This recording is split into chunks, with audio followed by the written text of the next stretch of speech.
A sum of €5,000 is invested in an 8-year government bond with an annual equivalent rate AER of 6%. Find the value of the investment when it matures in 8 years' time. So we want to see what €5,000 will grow to after 8 years. So R is 6%. Well, R is 6 if you're using this formula here. So 6 divided by 100 is 0.06 plus 1 is 1.06. T is time. So, you know, if we're only talking about 1 year, we just multiply 5,000 by 1.06. That's if we're only talking about 1 year. So this will be the amount after 1 year. So we will get some number greater than 5,000. If we want the amount after 2 years, then we get 106% of this number. So we multiply by another 1.06. That's the amount after 2 years. So we get an even larger number, and so on. We do that 8 times. So we'll have just 1.06 to the power of 8. So if this formula looks unfamiliar, you know, there are different variations of it, different notation, but basic idea is the same. The letter P here is the principal, R is the rate, T is time in years, A is the amount. So we have to take 5,000 and multiply it by 1.06 to the power of 8. To 2 decimal places we get €7,969.24. A different investment bond gives 20% interest after 8 years. Calculate the AER for this bond. Let's suppose that the principal is €100. Now I will do this more generally in a few minutes, but you can just use any value you like for P, doesn't matter. And we will have 20% interest after 8 years. So we have the principal, which is €100, plus 20% of the principal. This will give us the amount after 8 years. So after 8 years, €100 will have grown to €120. Let R be the annual equivalent rate. So we know from the previous part that the amount is the principal times 1 plus R over 100 all to the power of T. So R is a yearly rate, whereas this 20% is interest over 8 years. So we know that the amount after 8 years is going to be €120. The principal, what we started out with, is €100, and we have to find out what R is. But now we're talking about 8 years. So R is a yearly rate, and we're talking about 8 years, so time is in years. So we have to solve this equation to find out what R is. So we start by isolating this bracket here. So we divide across by 100. 120 divided by 100 is 1.2. So we're left with this bracket here, 1 plus R over 100 to the power of 8 equals 1.2. The next thing that we need to go is go from this left hand side here to 1 plus R over 100. So how do we go from 1 plus R over 100 to the power of 8 to just 1 plus R over 100? Well, there are two ways we can do this.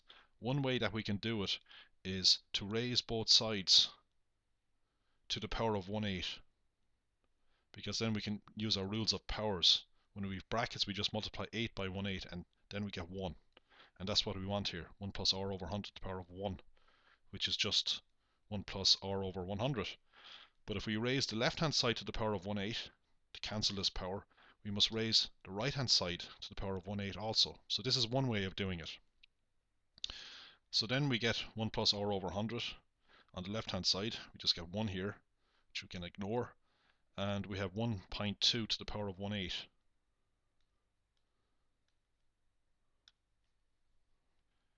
You can use the fraction button here, but I'm just going to put 1 divided by 8 in brackets.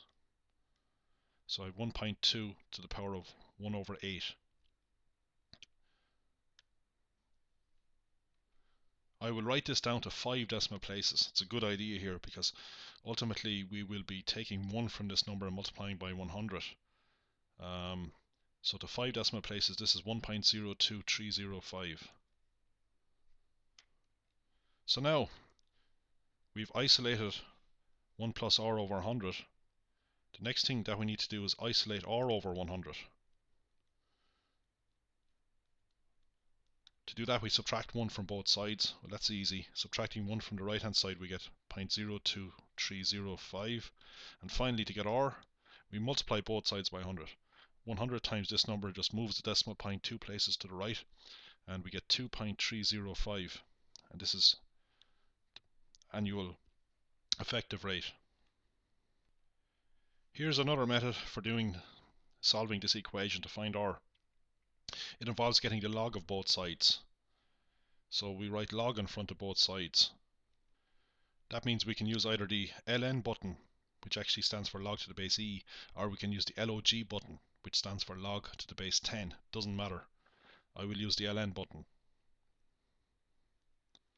So the first step is to get log to the base e of both sides. Now, you don't have to know what this means. You can just apply this method when what you're looking for is raised to some power. So you can write ln or log in front of both sides, and then you can bring the power in front. So we've 8 ln 1 plus r over 100 equals ln of 1.2.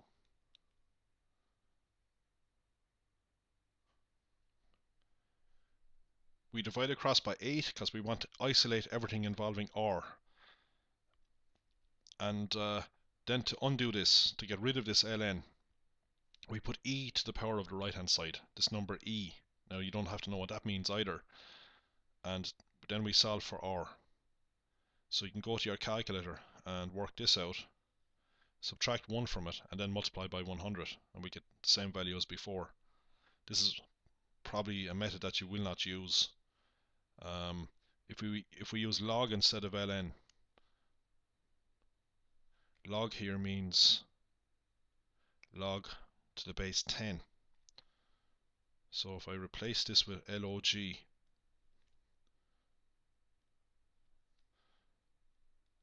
then instead of e here, we'd have 10. We have 10 to the power of log of 1.2 over 8.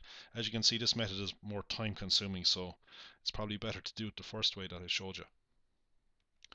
The first method I showed you involved finding some quantity that's raised to a power.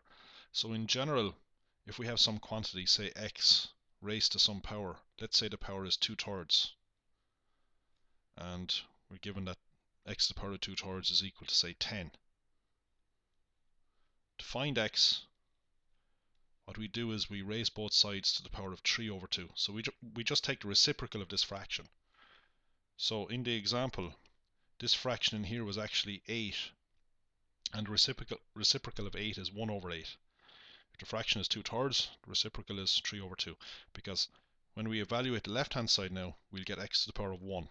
2/3 times 3/2 is 1. A fraction times its reciprocal is 1. So we get x to the power of 1, which is x, and then it's just a matter of calculating 10 to the power of 3/2, which you can easily do on a calculator.